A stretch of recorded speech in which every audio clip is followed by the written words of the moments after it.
Look at your face. Welcome to another exciting edition of the Million Dollar Peddlers. I'm Paper Guy. And I'm Mr. Magazine.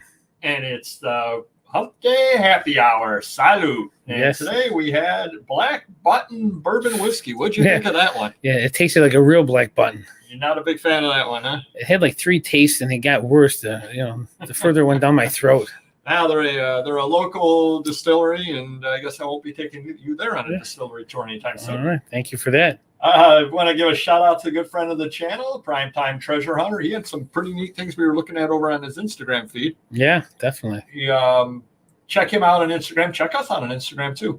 But he sold a what was it? Graded 8.5. Graded Cine Fantastique. Was it a magazine? Yep. Yeah. Autographed. Yeah. Yep. With Patrick Stewart, William Shatner, and somebody else on it from Star 3 Star signatures. Trek. Yeah, one for good money. It was graded. $1,500. Yep. Very So check cool. that out. But anyway, he is having a thrift battle tonight with Troy from Mountain Man Treasures against Westside Gary.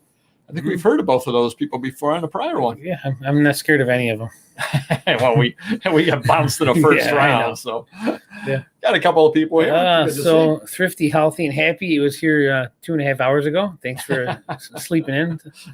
Thomas Gardner's always here. Appreciate see. it. Got to camp out over there. So last week's show was a lot of fun as always. I think this week's going to be a little bit quieter show. I think overall. Nice. Got to do that every once in a while. Mix it up a little bit there. So any buys going on or? I have too many buys going on. I feel like I have to think about these. Before, they used to be no-brainers, great deals. They're still great deals, but I have so much inventory. Like, I'm at the point, I never thought I'd say this. Like, I don't want to buy this stuff, but they're great deals, and I don't know what to do. I'm really. Didn't we do a show last week about should you keep buying? I'm at a crossroads. But I don't want to, deplete my account's not depleted. But if I keep at this pace, because I'm buying way more than I'm selling, sales are down, so I'm selling, but not as what I'd like to be selling. But it's not enough to justify the buying, and my payroll is down, so I need some employees to list the stuff as well. So definitely something to contemplate. Right now, I'm still buying until I decide otherwise. Well, you know what would help? More employees. More employees or shameless plug time. No. Do check out our Instagram, and also do hit the affiliate links if you could. Every one of our videos has the affiliate links in there. You just go down, click on the one for Amazon or the one for eBay. Do appreciate everybody that does that. Anything you purchase off that link does not have to be what we're trying to peddle. Anything you purchase off that link, we may get a cut on, and that will help the channel. Yeah, thank you. Definitely do appreciate that. Appreciate it. A number of people did do that this past week, so we really do appreciate that. So what are these deals that you've been working on?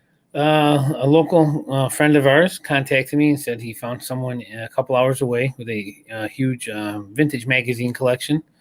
What did I say it was? Like 7,000 magazines from the 30s to 50s or 60s. Okay. And it's a very good deal. I think about 10% have the clippings cut out of them. Other than that, I think it's a really good deal. I think I'm going to bite on it. I'm going to try and put it off, save up some funds so I have a little nice cushion in my account. Now, I have a question about that. Sure. And this would be something I definitely would ask him because it would definitely make things a lot easier. Does he in some way note the magazines that have the clippings? Yes. Okay. I did ask him that. That's huge. And he said, I don't know where he got them from, but he had them all appraised at one point, and for crazy money, they went, high retail or whatever. So that's how he knows he has 7,000 pieces by totaling up the appraisal. But he said on the back of them, it'll say clipping CC or clipping cut, and then U for uncut or something. I asked him that. I was surprised. Wow. Yeah. Yeah. So either he did that or whoever he got him from did that. So that's a lot of work to do that. That helps me though when I'm it makes when I'm it so going to much list. easier. Yeah. Because I can list a magazine and say, hey, just $10 instead of 20 because it's missing some pages, whatever. Yeah. Well, then the question comes in for you: would it almost be worth sorting them in advance? Yeah, I would think so. Yeah, because one will get the higher price stuff on. I do that with the adult stuff as well because sometimes you get the tops cut off or pages. Well, I'm even just thinking because then the person doesn't have to change the price. You go back and forth, right? Exactly. Right. So this has clippings, this doesn't. They forget to change the thing. Sure. Yeah, absolutely. And the other thing too is if you are able to get a newer lister, you could train them on the clipping stuff, on the clip stuff. Yeah. Because if they mess it up, it's obviously, generally speaking, not going to go as much. Right. It's an acceptable condition. We're going to sell it for half the price or less. So, yeah, true. Good idea. Yeah, so that's something other to think Yeah, about. I'm putting it off a couple weeks, but other than that, the sports cards are still rolling in. People are using their bots and they're getting big quantities of stuff, which I'm So not explain refusing. that to me. What are they doing? So the bot is some type of computer algorithm you can buy, rent, own it, whatever. And I guess it costs money every time you use it, which I'm still learning this thing. Yeah, people can use it to, I guess there's certain bots for sneakers, certain bots for, say, PlayStation, certain bots for sports And where are they cards. buying these things at? I think you can buy them online. I know some local people that claim they can build them or make them. I really don't know that much about them, but right now with most of the cards being sold online at Target and Walmart, people are going there, and instead of coming home with 2-3 boxes, they're coming home with 50, 100 boxes. So, but the deals are better because they don't have to front the money. They don't have to wait in line, drive their time and gas and so forth. So say I'm probably paying 20% less at this point. Wow. Yeah. That's crazy. Definitely. Oh, Amazon sellers in the house nice and early. How's it going? Buy low, sell high. You took my nickname. That's a nice one to have. And of course, Retrohead is in the house. So I've been picking up a few things on the sales ends of things. I know we're going to be talking today about the Summer Slowdown. Viv's Views made a sale. No, again, that's 3 weeks straight. And then it was asked to be canceled. I hate those. Nothing sold on Etsy. So I guess the Summer Slowdown is real. Yeah. Did sell one thing on Million Dollar Peddlers. So what was that? Chilly Willy comic book. All right. Woo. Nice. And actually, if anybody watched the haul video back, probably a couple of months ago when I went to the antique show. Yeah. Those were in those Dell comics that I ended up buying. So it sold for $10.21 plus shipping, and I paid $1.50 for it or something other like that. So I'm not getting rich off that deal by any means, but they're neat to list one a day and just kind of going at it for that. Well, if you ever want to step up the listings there, I got plenty of inventory I can give you because you haven't taken any lately. That's true. You only pay $1.380. I need a little bit more. I need $1.380. Well, I'll just hand you boxes of free inventory. So do what you want with it. oh, my own inventory that I'm storing over there. Other stuff that I have there. Like you used to take, magazines and stuff. That's true. Oh, that's true too. A couple of other things had a neat video that you didn't watch. Now, how do you know that? You can't prove that. I'm pretty sure you'll watch it next Monday. It was Halls went over to a garage sale, an estate sale, and a church sale. Oh, wow. Triple trifecta. Yep. And so I actually shot a video today, and I'm not trying to cut you out of the channel, but it's going to post. I'm not sure when Random Neighborhood Kid has to render it and all that on it. It's called Insider Tips to Sales. And I didn't have you on it because you would have said, I don't go to sales. So you probably wouldn't have added very much of that one video. Very rare. Yeah. So I gave tips on how to shop at a garage sale, how to shop at an estate sale, that kind of thing. So that'll be posting sometime soon, definitely. So something to look forward to. Well, if we went back in time, I could give tips on how I used to go through the sales, and it was great exercise. I would just speed walk through it. Yeah, Paperboy loved it. I remember the time I went with you and Usain Bolt, and he was telling you to slow down. Exactly. Yeah, it was crazy. Yeah, I'm in and I'm out. Yes, you are. Wanted to give a shout out to a good friend of the channel, Auction Professor. All right. He did the nice mention for us. He did, So anybody that hasn't seen his video that he posted today about having the hitting the $1 million in inventory, congratulations, Don. Good job on that. And he actually said that talking with us is kind of what gave him that goal. So that feels really good. Yes. And yeah, absolutely. My goal is to have $1 million in inventory as well after I retire. So I've got a couple of years to prep myself for that. So I got to keep buying, right? Oh, my goal would like to have $1 million in cash in my pocket someday, but that would be really nice. Bigger pockets. Sure. I'm putting all my media with volume discounts in any 300 days or more, 25% off summer blowout sale. Yeah, you got to do it. If you got a lot of inventory, you have to do it, in my opinion. Yep, and we're going to get down into that because there's a lot of ideas and a lot of different ways to think about the summer slowdown, a lot of different ways to handle it. Right. And a lot of it depends upon your own situation. What I need is much different than what you need because I've got the day job and you don't have the day job. You've got employees that need to be paid no matter what. Well, and I'm buying inventory that I don't like sitting around, so we got to move it. So we can't save a lot of it, but I'm kind of forced to at this point just because we had those 2 employees leave. So now we're down 2 really good employees. So a lot of the better stuff might just sit for a while, which is good because this is the time you want it to sit and get a premium down the road. Maybe Thanksgiving, Christmas time. Oh, so, and this is to anybody out there watching, as far as picking up inventory and things like that. If you're dealing in, and I'm not talking about necessarily in volume, I'm just talking about, I do a lot of one-offs, just you're somewhere and you pick up inventory. You just pick up a few items, this and that. And that's actually kind of a fun way to do it, because you pick up some inventory and then you list it. You buy 10 items and you list 10 items. No big deal there. So I had a doctor's appointment today. Oh, good for you. Good or bad? Much better than I thought. Without going too deep into it, I had something or other on my back years ago, and I had it looked at because it had changed shape a little bit, and the doctor had said, no worries at all. Well, during the pandemic, it changed shape greatly. So I was worried about it. I was concerned about it. I went there, and then he said, nope, 99.9% sure it's not cancerous. And he ended up freezing it off. So I'm actually in a little bit of discomfort, because I don't know what it is. They use that chemical. Yeah. And they sprayed it on my back, and I was like, it doesn't feel very good. But on the way there, and I knew it was there because I had checked estatesales.net, but on the way there, I stopped at an estate sale that literally I could walk to. It was probably 3/4 of a mile, maybe a mile away, because it was down in the development. Okay. But I stopped there because I was on my way to the doctor anyway. And I ended up picking up 5 items. I spent $5 for the 5 items, so $1 an item, and I got them listed at just over $100 between the 5 items. Nice. And that's just and it's just a Wednesday on my way going somewhere else. They're all listed. They're packed away in the boxes now. So when they sell, they're not cluttering anything up. Right. And I know they will sell. They're not things that are going to sit forever. They're okay little books and things like that found in there. So that's the great thing about when you're doing the vintage items, is you can always find the stuff. Yeah. It's always out there somewhere or other. Just stop by places. Like I said, I just stopped in just for the heck of it. Yeah. Nice. So your sales are a little bit slower right now? Yeah, it's always a weekend for whatever reason, but it seems to pick up. Monday picks up again. Saturday, Sunday seem to be low, on both platforms. And the website's picking up. We're getting the mailers out there. We're getting more new names buying stuff on a daily basis, so I really can't complain. The other adult sites still have not made a sale. I think there's a little issue going on with that site there, but we're not going to put any more effort into it right now. See how it plays out. Well, you were also mentioning that the gentleman wasn't getting back in touch with you. Yes, I don't know if they're too busy or what's going on there, but unfortunately, we thought it was going to be a hope for selling adult stuff, and it looks like it's more just dealers knowing about it, trying to sell their stuff, and not many buyers knowing about it. Have you taken a look through the items that have sold on there? We did a couple weeks ago.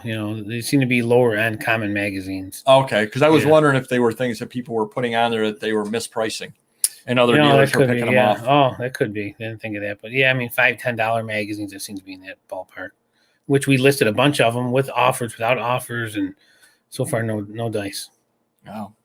Now, have you has any of your employees, or you noticed any glitches going on eBay this past week?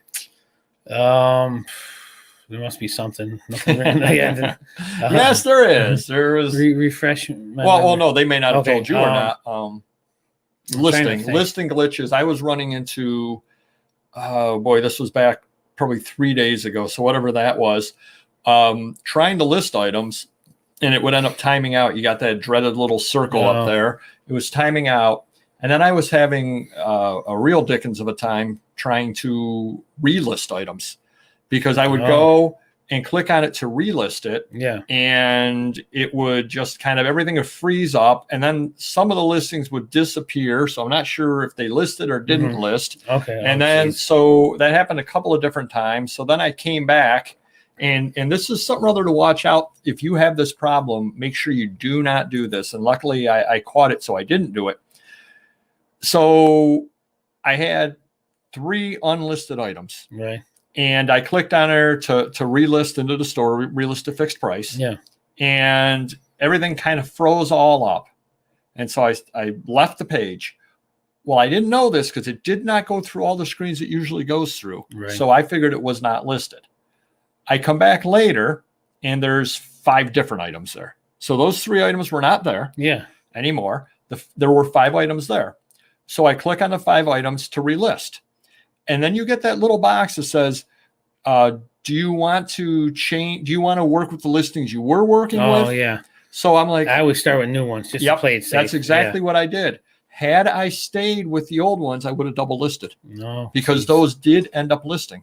So before I did anything, I went and I clicked on my newly listed check, and I said, "Oh, yep, those are on there. Those did relist," but I never got the screen showing that they relisted. Oh, that's crazy. So definitely watch out for that when you're relisting things. If it's glitch fest, check through and make sure that you don't end up with double listings, because even if, well, number one, you're not allowed to list the same item twice. So I don't know if you get a strike or not, but eBay will end them and all that kind of thing. Right. But the other thing is, let's say, and I've seen it before, where they'll actually have one sitting there and it'll say, this does not appear to buyers. Have you ever gotten that thing on there? It does sound familiar. Yeah. It says does not appear to buyers. It will after your other one sells. And I'm like, wait, I only got one. Right. Well, let's say you didn't notice that. Your other one sells. And you don't have another one. You don't have a backup, and that other one goes live.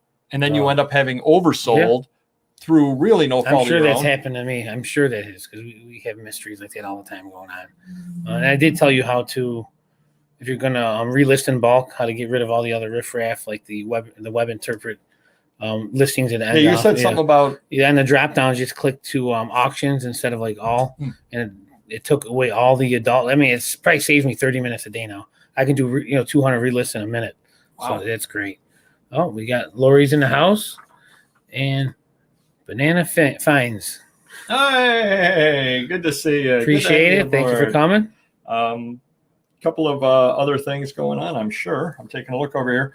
Oh, random neighborhood kid. He's been he's a lot less gung ho after they he's handcuffed pretty much. He can't grow his business. Well, but then the other thing happens, and this part is absolutely crazy to me. So remember how we had the two people that were scam buyers? Yep. One of them, he was able to cancel the order and relist. Okay. The other one, he gets that email that says, you may have been in contact with this account. Yeah. This account may have been yada, yada, yada. Okay. Yeah. So then it was egg beaters was what he was trying to sell. They then took the egg beaters and they disappeared completely out of the system. So now he has to relist from scratch those egg beaters. Wow. So he lost all of the time and effort that he put into those egg beaters. And guess what? They didn't open up a slot for him. So that counts against his 5, even though it was a scam bidder. Right. A scam person scammed him, and then they took away one of his spots. Right. And so he can't even find those egg beaters and relist them from scratch right now because he's crazy. Yeah. So he is a little less, and I got to push him all the time. Check eBay, check eBay, check eBay. They're going to expand you at some point. They will. You got to, and I'm also telling them you got to check eBay regularly because maybe you have an offer on something. Maybe you have a question about it. So you have to check it. And he's of the generation that much different than our generation. Yeah. We're on the email all day long. Right. Yeah. His generation is not on email. Yeah. So even if he did get a notification from eBay, it may be 2-3 days before he even checks it because his generation is not eBay or email centric. And it definitely is very, very true. Any number of times it'll be like, yeah, I'll email that. And the younger people are like, email? Why are you going to email me? What are you talking about? Who uses email? I'm like, well, it's a lot easier for me to use email than it is to use anything else. Yeah, it is true. But it is what it is. Let's see. Jason's in the house. Potential customers, and they couldn't purchase an item because it's a PayPal. I have the same issue all the time, but it's with the adult section, which they're supposed to be like closing, and it's still not closed, but it's dwindling down. Yeah, how is that working? Because I helped you over the weekend. You were out of town. You were out camping over the weekend, and I helped you by printing some orders. Yeah, and there were adult orders in there. Yeah, supposedly one other adult seller said there's 5 days left, but that was 5 days ago. So I think they're just little by little finding them as violations and just deleting them as they see them. But then again, you did get a violation, didn't you? Was it an official violation or they said nothing was put against your accounts? Right, because I think they told my manager that they would come. Don't worry about that. We were concerned a while back, but it just and they must be getting relisted in my store automatically because they said they're not supposed to get relisted. So it must be some glitch they're doing. But on top of PayPal, no one can pay with PayPal through their managed payments.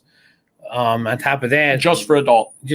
Okay. On top of that, the shipping, you can't use media mail now. So if I sell a VHS or a DVD, I cannot medium mail it. I have to pay first class or priority. Or go off site. Or go off, right. Yeah. Which is, it's a pain to do that. Yeah. Yeah. If it's one item. So yeah, they got a lot of issues. Amazon's driving me nuts, so it's always something we got to deal with. But Mr. Cuddy's in the house. Appreciate it, sir. So if you get another card, please throw it out. We have a couple employees doing these mailers, and if you bought multiple times from us, you may get a second card. We're trying to cut that down and come up with a system where we can eliminate that. It'll save me some money as well. But if you do, just toss it. But we are doing something on the site now. Once you get on there your first time and register, you get 10% off. Wow. So it's kind of cool. We're doing a new, I think it's called Clavio. It's like a mail promotional thing going on. Right, you had mentioned that last week. I got a meeting with my web girl tomorrow to figure out what I got to do there to keep that maintained. Ben's in the house. How's it going? And Michelle Trout, nice to see you. And David O. I'm watching his stuff to see if there's something I can buy to help him out. Both items are auctions, so I haven't bid. He listed a little something I buy to help. Oh, definitely do appreciate that. Yeah, like I said, we have to wait for him to we have to wait for them to open up another slot for him, and it's crazy. So this weekend we'll kind of attack the site again. And actually, I'm going to need your help at some point. The video that you didn't watch on Monday has we bought a bunch of old GI Joe, not old, they're the 3 3/4 inch GI Joe figures. You know a fair amount about those, correct? Yeah, which early 80s, 90s. They look to be probably. They're all good, but the vintage ones are crazy. Well, probably they came out in the 80s. When was the end of that series?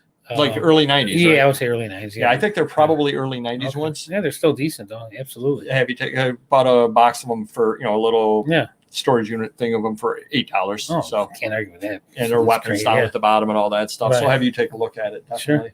Sure. Cool. Couple of other things, definitely, and this is going to tie in a little bit with the topic a little bit later about the slowdown, the summer slowdown. I looked today, and my feedback for the last, I don't know, how long is the first feedback number? Oh, is it 7 days or is it 14 days? How many ever days it is, or 1 month? I don't know. How many ever the first? It's going to be a month, right? It's probably a month, yeah. A month, 6 months, and 12 months. There you go. Yeah. So the 1 month feedback number for me is 149. Okay. Usually, for the last year and a half, it's been 240. Okay. So I'm down 100 feedback. And it isn't that I've changed my shipping practices. So it's just simply I'm selling that many fewer items. Yeah. Well, oddly, I thought my sales were as bad as they were. I think I got spoiled during COVID. But before that, a year ago, I think my manager at the warehouse checked our binder, and our sales are still up from then. So that's still a good thing. Right. And that was actually what I was just reading here on my notes. My sales are down from last year, but they're up from historic around this time of the year. So again, I think last year spoiled a lot of people for sure. And my Amazon sales, as of like a few days ago, I already surpassed all my Amazon sales last year. Oh, wow. So that's kind of cool. Yeah. Wow. Yeah. Surpassed last year. Yeah. Well, part of that, though, too, is you're selling a lot of cards. Right. That definitely has helped. Yeah. But we've been putting more on Amazon, too, just because we're getting some better prices compared to eBay. And we're still doing eBay, obviously, but it all depends on what. But we're getting smarter. You're definitely putting cards on there. Well, I think another thing, too, because you have needs as far as money coming in, just because you've got the warehouse, you've got the employees, you've got all that. Sure. So you've got a certain amount of cash flow that you absolutely need, and you're down listers. Yes. And you most certainly, if you gave me 100 magazines and said, I want these 100 magazines up, all other things being equal, you said, I want these 100 magazines or these 100 comic books up. Yeah. And you're paying me to get them done in a hurry. Right. And you tell me, I don't care how you get them up. I don't care where you get them up. I want them up. Right. Well, if I could get 200 up on Amazon in the time it could take for 100. So it's almost worth it for you to pound the things on Amazon. Right. Well, especially a new lister, it's much easier and efficient to put them on Amazon because 9 out of 10 times you're going to be in system. You don't have to take pictures. You don't have to scan it. So it is a nice feature. Yeah. So probably with your situation or your needs at this point, that might be the way to go for you, is just hammer it. Now you've obviously got to get some stuff on eBay. Yeah. Just to keep things going. The unique collectibles and so forth. So yeah, that's that might be the way to go for you, though. See, Mr. Cuddy. Oh, all right, keep those cards, mate. Hey, maybe they'll be worth something someday. But if you do get more, just save them, toss them, hand them out, whatever you want to do with them. Appreciate it. Oh, we're also going to be doing, because remember I told you last week I was going to have a guest coming by? Yes. The insurance inspector, insurance adjuster. Oh. So you asked me a couple of weeks ago, and I promised this about 12 weeks ago. We're on live show number 16 or number 18, as a matter of fact, live show 18. I think live show 2 or 3. I mentioned that, I'm going to be doing a bonus video at some point or other, fixing up the basement a little bit because I had shelving collapse down there. Yep. And you walked in a couple of weeks ago and you looked, you said, you're buying more shelving? And I said, no, that's the same shelving I bought for live show 3. So I'm going to drag Random Neighborhood Kid down in the basement this weekend, and we're going to put the new shelving up and all that. And it'll be a nice little video there with that, because you saw the shelving that I bought. Well, it works well with kids. You put them in the basement, you give them the shelving, say, give me your phone. When the shelving is done, you get your phone back. You'll see how quickly they build it. Now, it may not look nice, but they'll have a quick effort going on in there. Well, I think I'll be down there managing it. So right. I'll be managing the project. I'll be construction supervision as far as that goes. Ron's in the house. How's it going, buddy? So we got a little subtopic today. Let me run through here, make sure I didn't miss anything. Oh, I did miss one little thing. What do you pay on Avalon Hill games?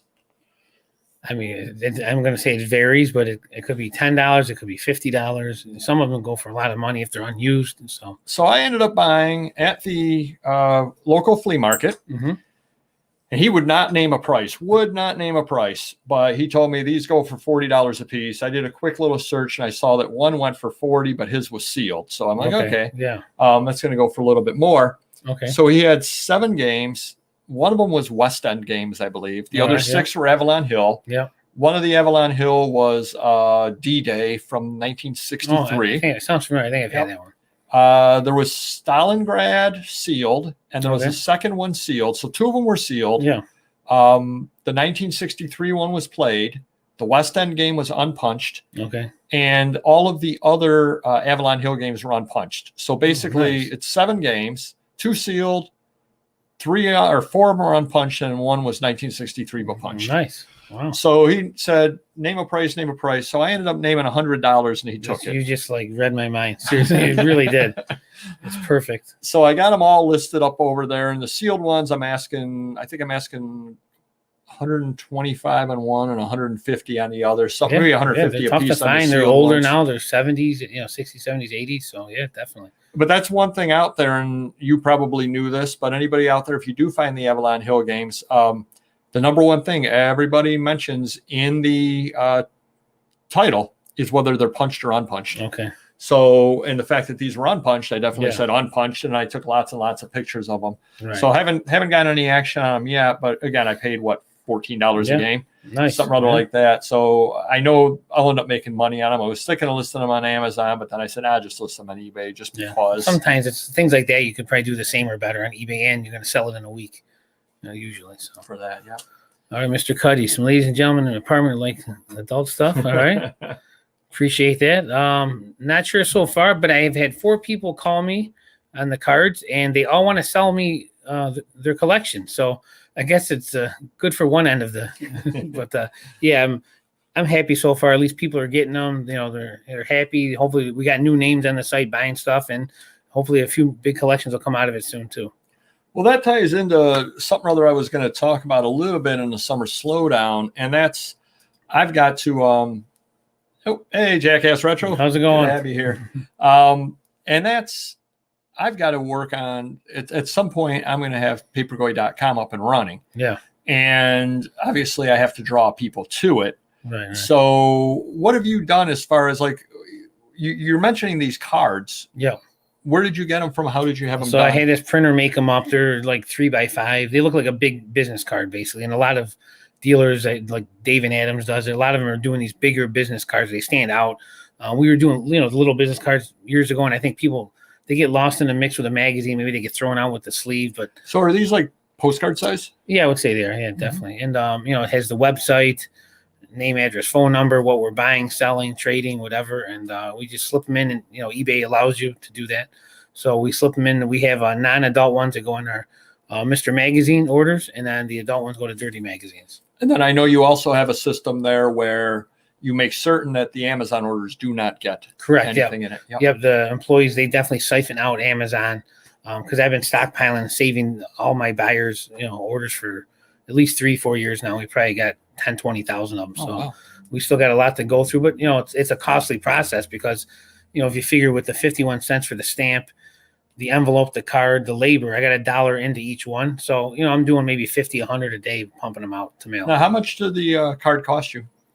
I want to say I got a deal on them because I bought a lot before eBay shut us down. So I got a ton left over, but it was under 10 cents. I want to 10 cents a card? Yeah, wow, it was like 5 to 10 cents in that range. So yeah, it's two-sided or one-sided? That's one-sided. Yeah. Okay. Yeah, but they're pretty good looking, and they look like the website. So the background is a picture. If you go to the Dirty Magazine's website, that's the background. So it's kind of cool.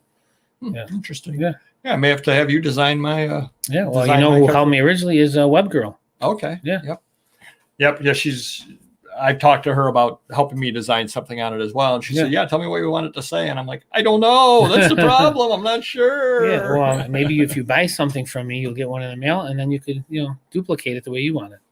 I'll just buy something from David Adams. No. A lot easier that way.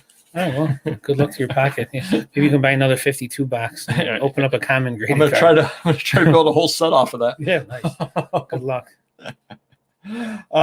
So we got ourselves a little bit of a subtopic here today. And this actually, and unfortunately she wasn't able to make it tonight, but one of our biggest supporters suggested to us to do this. And that was a question of real versus fake and how you can tell if things are repopped or if they're real or if they're fake and all that kind of stuff.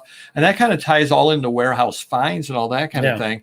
And the reason I'm bringing this up is because Dawn did send me some pictures of some stuff she bought at a antique store. Mm-hmm. And one of the items she bought was it looked to be 1940s cardboard stand-up cigarette advertisement thing. Look what would have gone on the counter. Yeah. And that could be really good. Sure.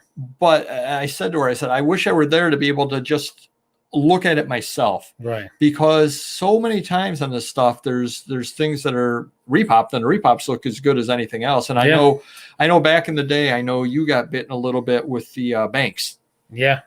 Definitely banks, and it's always something, the cast iron banks, people would. Well, even the trays, the Coke trays and tins, some of them, they make them look weathered and old, and just like the banks, they look real and old, and they're not. So right. Well, one of the rumor was there were auctioneers out there that would take some of the banks and they would put them outside. Yeah. They would literally put them outside to get some age to them, so then they could pass them off as being original. Yeah. And I'm sure that if you're into the banks, I'm sure there are ways that you can tell if they're real or they're not real. Yeah. But like, for instance, you go on the sports cards and you see all these cards, people are selling reprint cards on there. Yeah, it's crazy. Yeah. So you get into where you're getting into some of the higher end cards. Well, now they're doing I didn't mean to interrupt you. They're doing the triple autographs reprint, but it does say it on the back.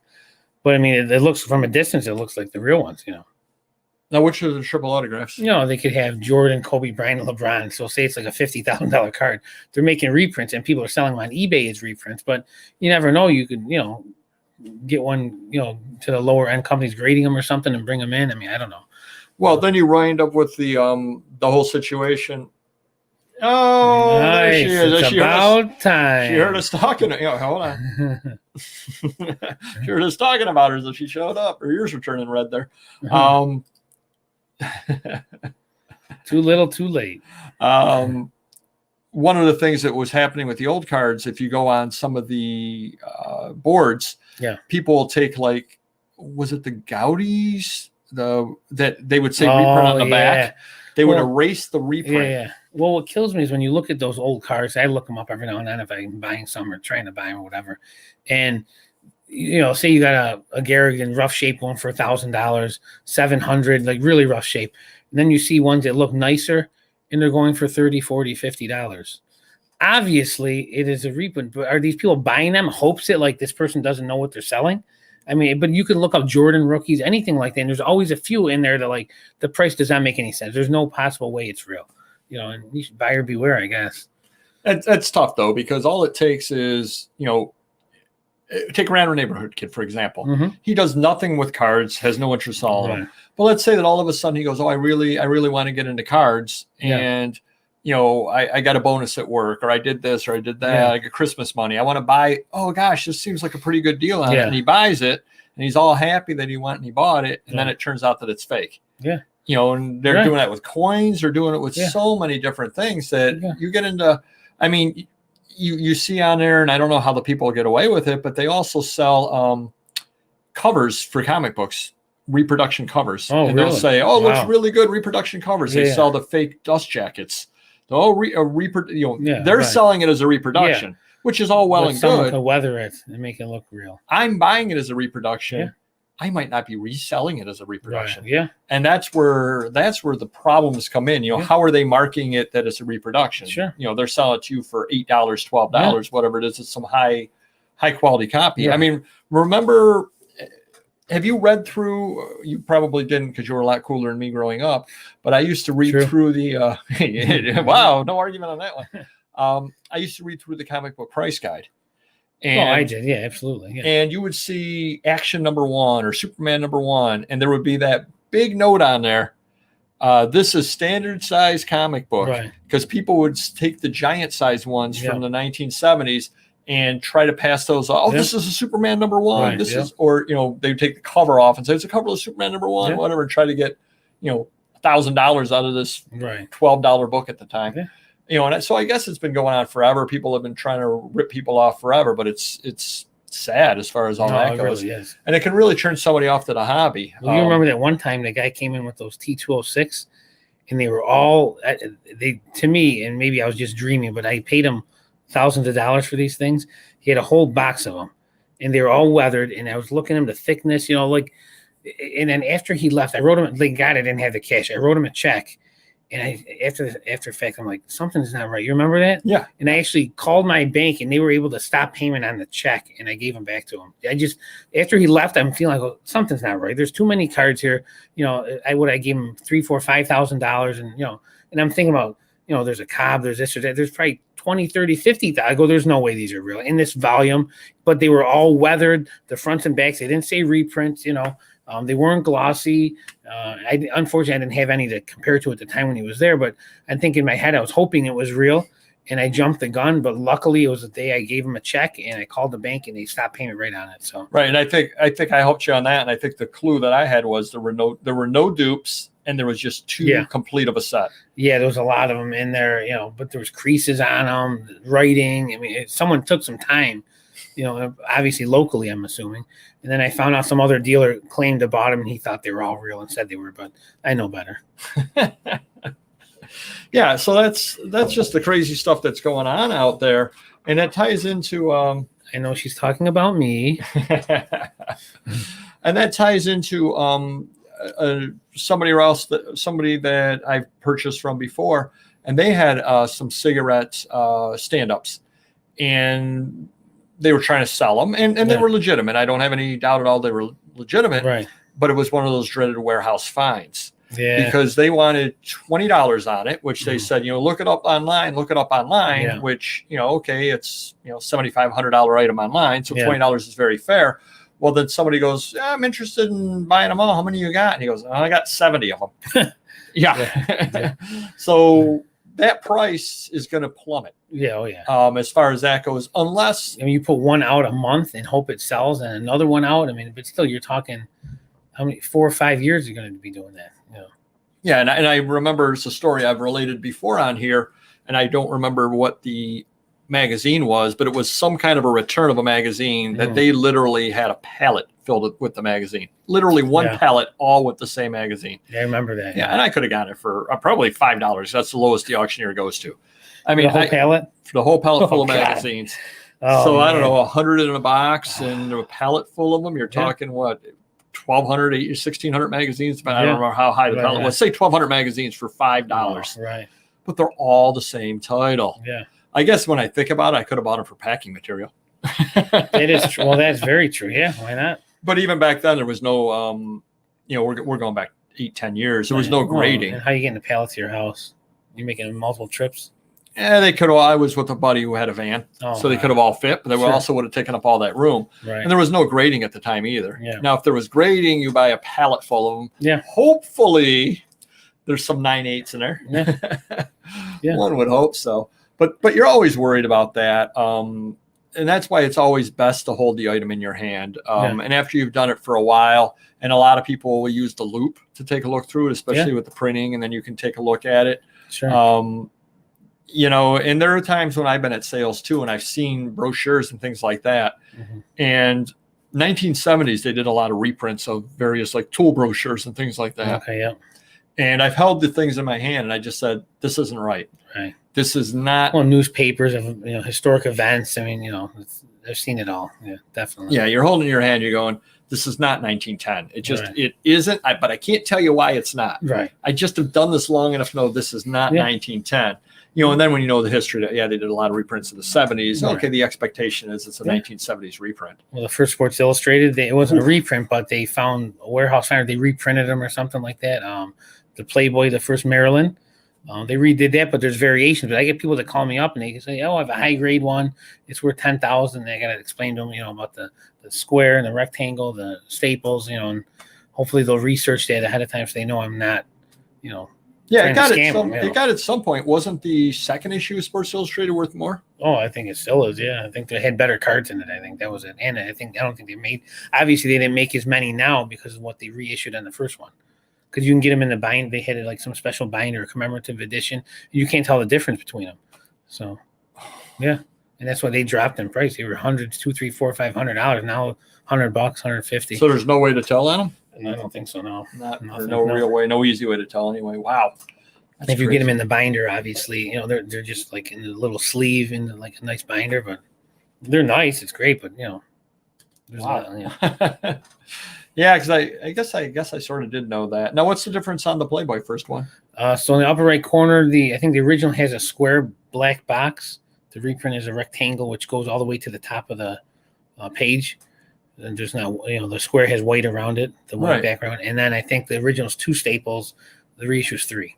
Oh, wow. Wow, look at you. Yeah, well, I had to research, make sure the one I found in that one deal locally will make sure it was legit, which obviously I assumed it was because everything was 40s, 50s, 60s. But I'm going to get that graded and see what happens with that baby. Yeah, you never know, though, too. I mean, and it could be one of those deals. There is a market for the reprint cards out there for people, say I'm working on a T206 set and I've got it all in binders. Right. Unlikely I'm ever going to get the Honus Wagner. Right. So, but I don't like having that blank spot in my binder. Yeah. So I buy a reprint one to put in there. And some reprint ones are worth more than other reprint ones. So like there might be a $50 Honus Wagner that comes out of the monster reprint set. Remember the Tops did the 52. Mm-hmm. So, that one's $50, $100. So, I mean, so there are better ones you can buy. Definitely. Yeah. Well, those are also legitimate reprints. Right. As opposed to something somebody's just running in their basement on some sort of a printer. Yeah. So that's kind of interesting. Hopefully that helped you a little bit there as far as that. So on to the main topic. So how are you dealing with the summer slowdown? And this was actually a subscriber gave me this idea yesterday morning, as a matter of fact, to use as a topic. So, I mean, I'm thinking about what I can do. I can't get more stuff listed on there just because of my employee situation right now. I'm trying to hire people. It's very difficult. I've used multiple sites to hire. So I got one temp service guy. He's pretty good. We'll see how that turns out. But as far as, getting more listed, that's tough. I am trying to take more offers, lower offers, just to get some sales in. So say normally I take $10, someone offer me 7 or 8. I want to take it, get the guaranteed sale. I got plenty of inventory. So hopefully that's going to help me a little bit. If the DVD site I'm selling on, the website's selling. So that's definitely helping from the adult sales I'm losing on eBay. And that's the biggest kicker, not so much the summer slowdown, because my non-adult magazines, they're selling like almost at a record high, 40, 50 a day. So that's I think 70 or 80 was our most we sold one day years ago, like around Christmas, but now 40, 50, you can't argue with that every day. Now, how about sales? Are you running those? We're doing the sales. They're in the 20 to 25, 30% range, depending on what the items are. So, And are you making the offers to the buyers? I am doing them. I'm doing them myself now because my employee that was doing it is no longer there. But yeah, I'm doing that. That's helping me through the weekend because he wasn't doing them on the weekend. So hopefully maybe that's why Mondays are bigger than Saturday, Sunday. So, but we'll see what happens. But sales could be better, but I'm not complaining too much either. So now, how do you find the make offers? Do you find that easy, or is it? I mean, oh yeah, it's very okay. I've never done it before. Yeah, right. Now I know I go right there, and what I do is generally if there's 300 a day, the first page I'm doing 20%. I do it from lowest to highest. I'll do 20% on the first page. The second page of 100, I'll do like 15%, and the higher price stuff I do 10%. So it seems to work out. Now, and how often do you do those? Because a lot of people say do them as soon as they show up. I do them every day. Yeah. See, I do them once I get 2 or more, I do them. Yeah. So I may send them out 8 to 10 times a day. Oh, maybe 15 okay. I didn't think of that. I'll have to try that out then. Yeah. Because I get 300 I get 300 a day. So maybe, early afternoon, evening or something like that I could try. Yeah. Because there's the long story. You want to strike while the iron's hot. So if they're looking at it and they're like maybe contemplating, you shoot them that boom, Yeah. So, yeah. And the other thing too, is they don't want me watching 20 items and getting 20 offers today. Right. So they'll only, and I don't know what the number is exactly, but they'll only allow me to get 4 offers today, let's say. Yeah. Well, the first 4 people that jump on it can give me that offer today. Yeah, I don't do the counter offering on it because then you're just dealing with more headaches. Because I got guys all the time. I see you're 20%. Would you do 30%? And if it's a cheaper item, I would do it. Maybe I should experiment on the cheaper items that I don't care about. See, that's interesting because I would say I might get very rarely. I might get 3 counter offers a week. Okay. So people really don't counter offer that often. Okay. I probably am. Let me think now. I'm probably sending out about 200 offers a week, and I might get 2 to 3 counters. Okay. I should try that on the first 100, the cheaper stuff. But the problem is too, I got the stuff on sale, so it's already discounted. Then you're putting another 20% on top of it all. Then if it's promoted, that's another 10%. So I'm like giving it for half price. But if it's a magazine, I can get 10 plus shipping. I'm not going to complain. Well, the other thing too, though, is if it's at that price, it's probably something that you probably can replace. Yeah, definitely any type of magazine for the most, especially the way I'm buying now. If I'm buying a magazine for $1 or $2 and selling for 10 after the fees, I'm still making something. Right. So, yeah. So there's always more inventory in the shop. There's always more coming in.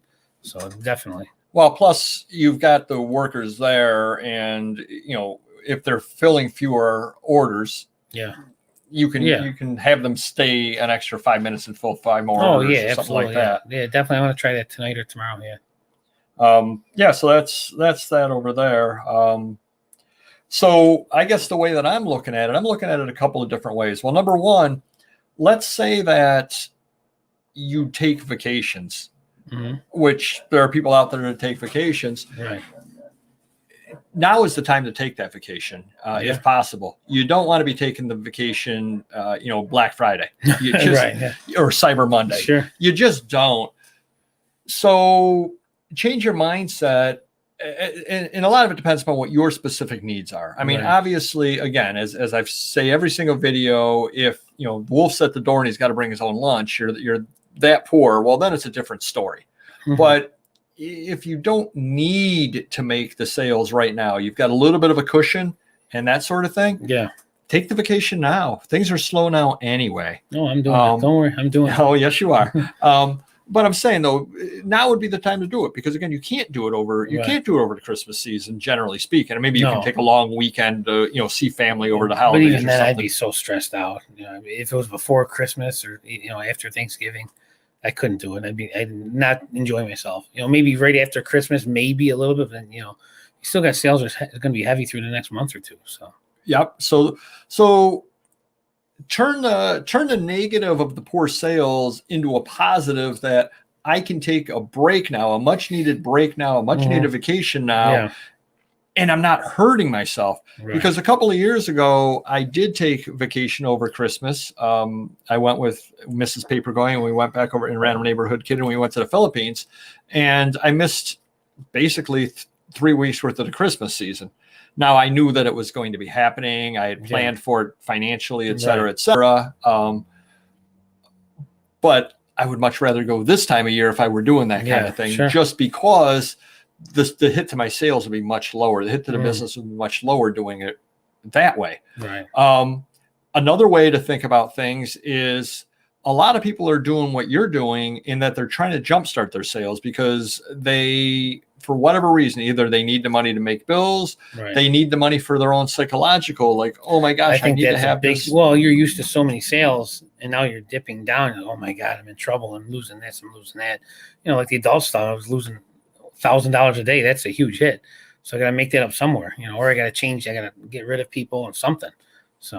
So if you can do this, again, if you absolutely need to list the good stuff in order to get the money in, or you have a set number that you need to make, that's a different story. Right. But if you're not in that situation, list for October. List for Christmas season. Right. Start listing your Christmas stuff in a couple of weeks because it will sell over Christmas. List the long tail stuff. Now would be the perfect time to list the long tail stuff because stuff's not selling anyway. Right. So if it's not selling anyway, why list some decent stuff that you end up taking low offers on? You're beating your head against the wall. You're getting upset. You're getting frustrated. Yeah. Let me ask you this. What's a fairly hot item that you have right now? I just sold one that I paid a lot of money for, but I bought 2 Trae Young Silver Prism rookies and I paid $2,000, $1,000 for each card. And they were worth about $1,600 on eBay. We put one on Amazon, one on eBay. It was about a month ago, and I was hoping he would, make it to the finals and win. That didn't happen, but he's still a really good player. So people, all these low offers were coming in. Forget it. And so finally, someone offered $1,400. I still made something on the one card after the fees. And I paid $1,000, so I made $100, $200 probably, and I still have the other one to sell. So, but generally I don't do that. I had the money in my account. I took a chance, because maybe if he did win it, it would have been worth $2,000, whatever. So, but what were you gonna ask me now? Say what's okay, not something seasonal like a basketball item or anything like that, but what's say you've got foreign Vogue magazines, all right, and you're up there listing them, and you go, okay, oh my gosh, these are great. These are 1970s. They've got some great covers on them. They got this, they got that, and, and I'm going to list these things at $100 a piece because these are really, really good magazines. Yeah, and you get them all listed, and it fizzles. And nobody, and you just went and you paid $10 a piece for these magazines because you knew they were good. Right. And you go and you put them all up, and one watcher and 8 views on it. And you're sitting there going, oh my God, what's going on? What's going on? Right. And then people are offering you $40 on them, $35 on them. And you're going, geez, I think they're better than that. I think they're better than that. But you're so, and not you necessarily, but people are so desperate for sales that they're taking offers lower than they should to generate sales. They're selling their good stuff that way. Yeah. And then you get really deflated and you get really upset over things because you're saying, this is terrible. I bought these. I didn't make any money. Or I could go into it listing 1970s car magazines that they'll sell. Yeah. They'll sell eventually. Right. But I don't expect them to fly off the shelf. There's no expectation for that. Yeah. So even though you're doing better sales and making more money than me with those Vogue, you're down about it. Right. I'm happy when I listed 100 road and treks and I sold 2. Yeah. Well, I'm doing great because I'm selling stuff that shouldn't be selling.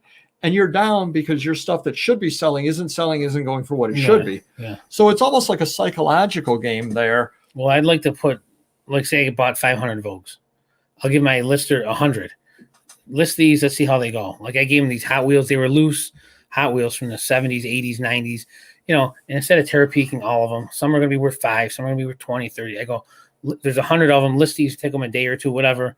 If they sell, I got 1,000 more we'll put out, So, I give them little small doses of things to see how they go. And if they don't sell, guess what? Another 900 cars are going to sit. We'll move on to something else. I have not started listing the Christmas in July. Got to get there soon. Have not started listing them yet, but I did take a look at the box. Throughout the year, anything I get Christmas, I put away in a box. And then last year I listed it in October, but I only listed about half the box worth of stuff. So I think this year I'm going to start probably right after Labor Day.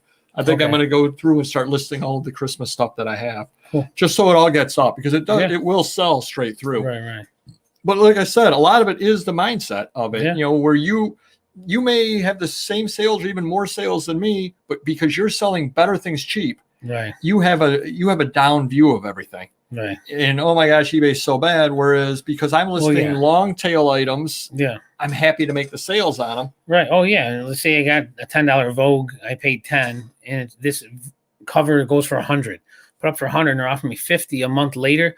I'm like, geez, it's quiet now, but I'm still making money. I need the money, so I may sell it for that. I don't like to, but if I want to get my quota for the day or whatever, I might, pull the trigger when I normally wouldn't. Certainly at Christmas time, I'm not going to do that. So if you're going to make me those low offers and the good stuff, you better do it now. Well, and that's actually, let me jot that down, because that's a really good topic for a future show, is quota, because we all have the same thing. Yeah. And there are times if it's a really slow day, I'm going to take an offer that I wouldn't take otherwise. Right. And it doesn't make any sense. Yeah, I do that. I do that because I'm bitter if my sales are off 20, 30, 50% sometimes. I'm like, what's going on? And sadly, it's both platforms at the same time. It's usually not, Amazon sales are huge and eBay's are down. They're usually both down, which is, double whammy. Yeah, listing early in the day and late in the evening. I try to do that. The problem is I get up so early and I list the stuff early in the day, and by the end of the day, I'm just wiped out. I try listing a couple of items here and there in the evening. Like this evening, I believe I listed a couple of. Oh, I did. I listed the things I got from the estate sale. Well, your evening is like 3 a.m. anyway, so. Well, my morning is 3 a.m. For other people, is that? Yeah. Oh, thank you. Thank you, Owen. Appreciate it. So I've got a little bit. Oh, one-off items take longer to list. Yeah, that definitely comes into play as well on that. And just by nature, Don, you've shared with me the various places that you go, and just by the nature of where I'm going to buy things as well, a lot of our stuff ends up being one-off. I went to that estate sale. Yeah. I saw some pictures, but nothing in the pictures jumped out at me. Literally, there are never estate sales on Wednesday here. It was a Wednesday estate sale. I had a short day at my day job, and it was on my way to where I was going. Right. I stopped by. It wouldn't have mattered what the pictures were. I would have stopped by just because it was so convenient. And yes, I bought some religious books, which tie into things that I already have, but it's not like I specialize in religious books by any means whatsoever. So yeah, we have a lot of one-offs. So what I'm doing, a lot of it for the Summer Slowdown, is talking with the web designer. She gave me a bunch of homework to do on the website. You've had the same situation where using the Sellbrite and trying to bring the Amazon items over, and there's a limit to 1,000 a day, et cetera, et cetera. It's a process, definitely. So, and then once the stuff gets to the website, it's all disorganized. So then you have to create folders or collections, I guess they call them. You create collections on Shopify. Well, I did that first, which is good. I learned how to add collections and categories and celebrities' names and stuff. But yeah, we did a lot of that beforehand. So now when we bring them over, they go right to the So it makes it wait. You do all your tags or categories, collections ahead of time. And I'm surprised we did it almost 2 years ago. There's a lot of categories on our website, as far as titles, celebrities, and genres, whatever. Let me ask you a question on that. If you've got a Time magazine with Bruce Springsteen on the cover, and you have a category Time magazine or a collection Time magazine and a collection Bruce Springsteen, does it go into both? Yes. Okay. Yep. As long as it's in that title, it's going into both. Yep. Okay. But obviously you've only got one, so when it sells, it disappears. It's gone. Right. Okay. Yeah. Oh, interesting. Yeah, it's very cool. Yeah, so that's what I'm doing in the summer. Hold on, but let's backtrack. You may have to ask her. I think there's a button you have to check. So if you check the wrong one, it won't go into it. One will go into both. But you can leave it as a default all the time, I think. Okay. Somewhere down, my employee was showing me today, there's two buttons. They're worded differently, like all collections or any collection. And it's the one on the left. So to me, they sound the same, but there's a difference as far as pushing them over. Yeah, and the Royal magazines, the nice things about those are you tend to find them. People tend to have a lot of the, they like the Royal. Yeah. So they have a lot of the Royal magazines, and they're not hot sellers by any means whatsoever. But every time the Royal family's in the news, they do sell. Right. Sure. So So, but that's what I'm doing right now is I've got my homework to work on the website. Yeah. Well, let me ask you this question. Logically, should I be working on the website now in Summer Slowdown, or should I wait till the Christmas rush? I would say now. Now, right, exactly. Hit it now. And I'm doing it now. I'm spending more time on it now that the 2 employees that were doing it is gone. I'm going to take over and luckily I've saved 30 minutes a day with my relist. So now I can spend 30 minutes on the website. It is past my bedtime. One of these shows I'm going to do with a little blankie and a pillow. Oh, good. I'm going to lay down. It'll be great. My teddy bear. It'll be great.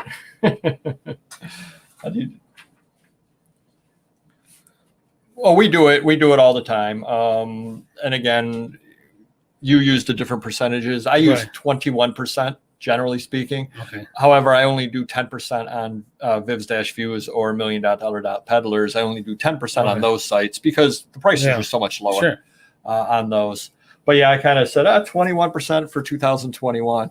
It's kind of what I do. And I would say I probably sell probably 3 to 4 items a day off of that. Okay. With getting, 40 offers sent. So about 10% probably. Gotcha. Is about where I'm at. Sure. Something rather like that.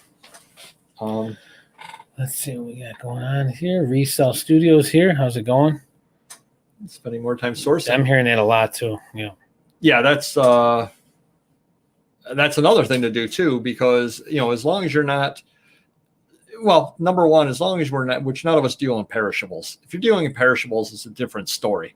But obviously, for all the things, the vintage things, they don't go bad. No. And, in the video that I did coming out at some point there about what to look for at the sales, it doesn't matter when you list that stuff. You buy it because if it's worth $20 today, it's worth $20 tomorrow. It's worth $20 next month. Yeah. The stuff that we're selling, a rodent track's worth what a rodent track is worth. Right. I mean, it might go up $1 or $2 over the years with inflation, et cetera, et cetera. But generally speaking, it's not hot by any means. It's not like it's not like a comic book or a sports card where, you buy a Joe Burrow and then he hurts his leg and then all of a sudden you're bailing on him and you lost your money because you bought him at the high point. Exactly. So it's not that kind of deal whatsoever.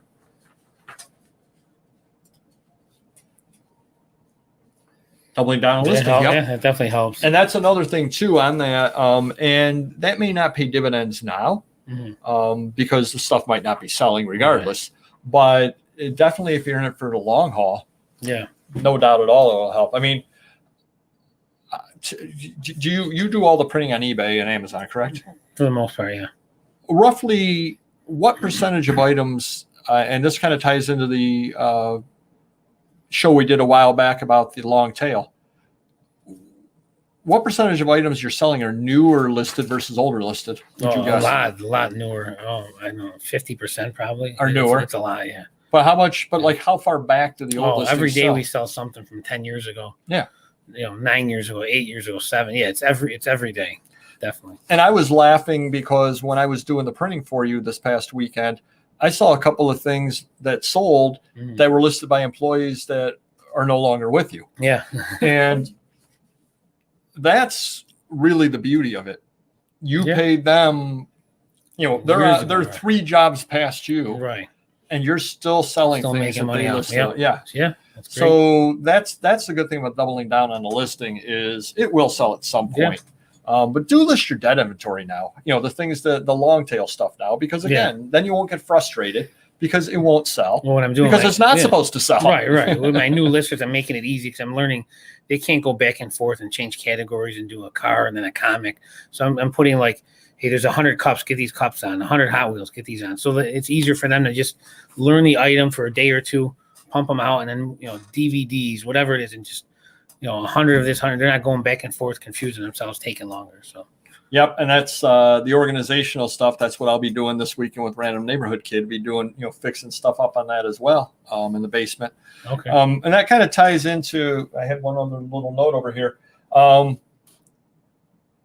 Maybe this year's Summer Slowdown has hit us more than usual because number one, we're coming off the highs of last year. True. Very true. So I think it's that. And I think that a lot of people are jonesing to be doing things. I mean, I've heard that the flights are filled and all that kind of thing. People are just getting out of town. Right. And so the last thing they're doing is buying stuff.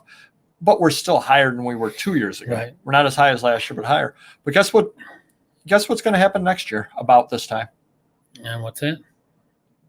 Probably a summer slowdown. Oh, okay. For you, maybe. Wow. Hey, now. Guess what will happen the year after? A summer slowdown. There you go. For you, maybe. Hey, I heard that one before. So I guess, are you being proactive or reactive? And that's next year, you're going to have the same situation. Things are going to slow down. We'll go into it with a plan. Go into it with the plan where you're going to do the organization. Sure. Do into it with the plan that I'm going to do tons of sourcing. You know, I just found out and I wasn't able to make it, but I'm going to definitely go next year.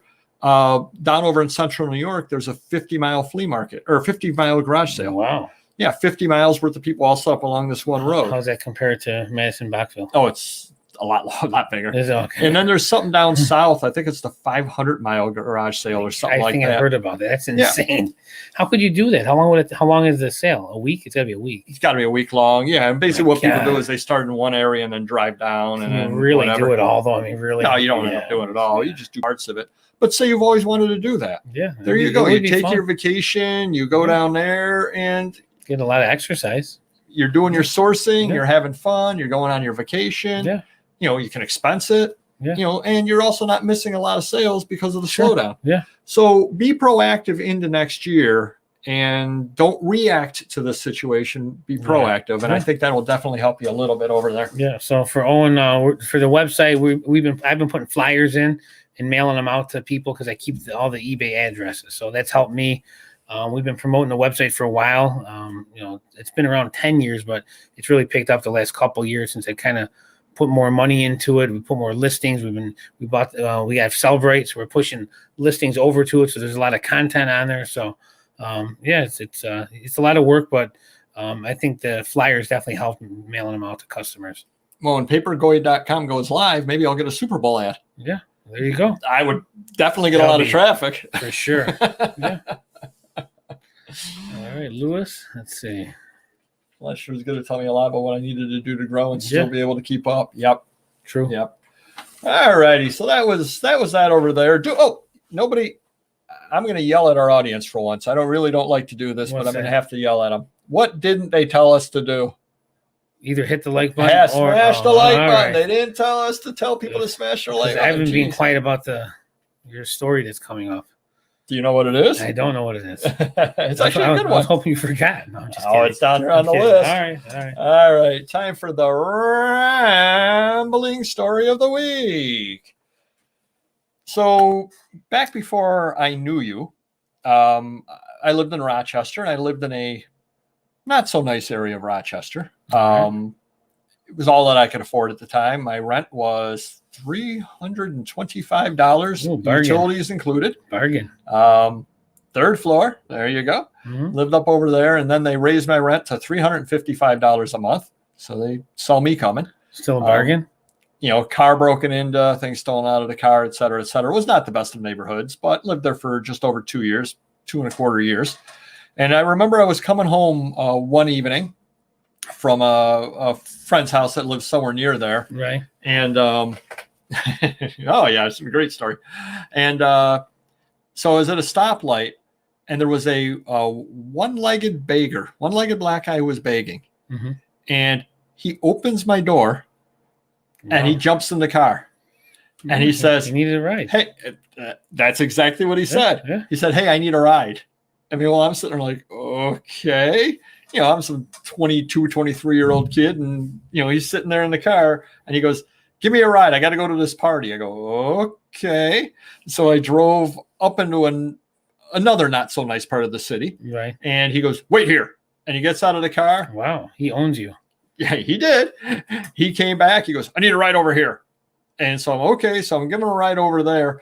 And meanwhile, I had change because my day job takes me around, and I need change for parking meters and all that kind of stuff. He starts going through my change. "Is all you got? Is all the money you got?" I go, "Wow. It's all the money I got, dude. That's all the money I got." So he left the money because it wasn't worth his time to take the change. Wow. And got him to the second party, and he got out, and I said, "Have a nice night." And I drove home. So the fun things of living in the city. Jeez. All right. And that was back before the doors didn't automatically lock or any of that kind of stuff. I probably complained to Pontiac, and they probably made the locking doors just because of that story. Yeah. Jeez. All right, everybody. Can't scold. Listing. There you go. All right. Thank you. All right, everybody. Do hit the like button. I do appreciate it. We do appreciate it. Absolutely. It was definitely a fun show tonight. Hopefully you learned a lot about there. Do comment down below afterwards on the replay about, you know, how you handle the summer slowdown and how you're going to handle it next year. Because I think that's the most important thing. We're a little late to be handling it this year, other than changing your mindset. And I think that's what it really comes down to. Understand that it's real, understand that it's there, but list the long tail items. Right. Take your vacation, do whatever. Don't beat your head against the wall unless you have an absolute need that, you know, I have to be selling $10,000 a week's worth of items, and I'm only doing 6,000, and we're going to lose the farm. Okay, that's a whole different story. Yeah, we can't help you on that. But if you're in a situation where you've got a little bit of money build up, figure out, you know, how to handle it for your own mental sanity. Yeah. Because one of the things, and I know you don't watch a lot of the YouTube videos, but when you're going around on the videos, everybody is complaining about it. Every other reseller is complaining about it as well. It's obviously hitting everybody. It's obviously a real situation right now. Yeah, I'm stressed out every day because I want to continue to buy, but it's hard when you're not selling as much or you're selling cheaper items. So, you know, and you've got some kind of a cushion in the bank, but you see that cushion going down, and it's not being increased. In the same situation with me. If my sales are like this for, say, a month or two, and I'm buying at the pace I'm buying it, I'm not going to have any money in a month or two.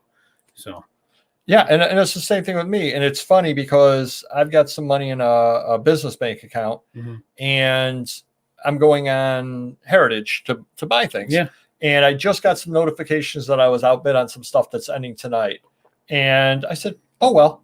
Yeah, you know, because that definitely is long tail stuff, and I'm not making a lot of money on it. You know, it's neat stuff, but I'm saying I really don't want to spend the money that the people are going to force me to spend on this stuff at this point. Yeah, because I take a look at where my account was 2 months ago, and I take a look at where it is now, and it's 25% lower right now than it was 2 months ago. Right. And I said, I don't want to just keep spending money out on low margin items. Why do it? You know, if I can get a good deal on the stuff, obviously I will. Otherwise, let the people buy it. Sure. So do change your mindset as you need to. I thank everybody for showing up. Appreciate it. Thanks for hitting that like button. I'm sure y'all did it on your own. You don't need me scolding you to do it.